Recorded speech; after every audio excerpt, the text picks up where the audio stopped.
Hello అండి. నేను మీ doctor Swapnasri, MD general medicine, Vijayawada.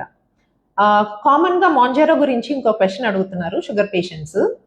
Mounjaro injection once a week తీసుకుంటే షుగర్ టాబ్లెట్లు ఆపేయొచ్చా? దీనికి సమాధానం ఏంటి అంటే, మాంజారో ఇంజెక్షన్ స్టార్ట్ చేసినప్పుడు డెఫినెట్‌గా మెడిసిన్స్ అన్నీ కూడా, షుగర్‌కి సంబంధించిన మెడిసిన్స్ అన్నీ కూడా డీఎస్కలేట్ చేస్తాం. ఇన్సులిన్ కానివ్వండి, లేదు టాబ్లెట్స్ కానివ్వండి, అవన్నీ కూడా తగ్గిస్తాము. కొన్ని రకాల మెడిసిన్స్ కూడా అయితే ఆపేస్తాం కూడా. సో ఇవి డీఎస్కలేట్ చేసుకొని వీక్లీ వన్స్ అట్లాగా ఎట్లాగో ఇంజెక్షన్ కోసం వీక్లీ వన్స్ వస్తున్నారు పేషెంట్లు. సో వాళ్ళు అట్లా వచ్చినప్పుడు ఇక్కడ షుగర్ చూసి దాన్ని బట్టి మెడిసిన్స్ అన్నీ కూడా రీఅడ్జస్ట్ చేస్తూ ఉంటాం. సో ఫస్ట్ 1 month లోవర్ డోస్లో వెళ్తుంది. సెకండ్ 1 monthకి వెళ్ళినప్పుడు కొంచెం డోస్ పెంచుతాం కాబట్టి మళ్ళీ సేమ్ డీఎస్కలేట్ చేస్తాం, అంటే తగ్గించుకుంటా వెళ్తాం మెడిసిన్స్.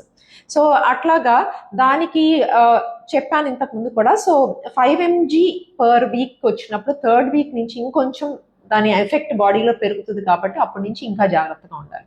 సో షుగర్ డౌన్ అవ్వడం అనేది జరగవచ్చు. వీటిల్లో ఎక్స్ట్రా కేర్ఫుల్గా ఉండాలి. చాక్లెట్ జేబులో పెట్టుకొని వెళ్ళండి, షుగర్ వెంటనే చూసుకోండి, చాక్లెట్ నోట్లో పెట్టుకొని నవ్వలండి. Thank you.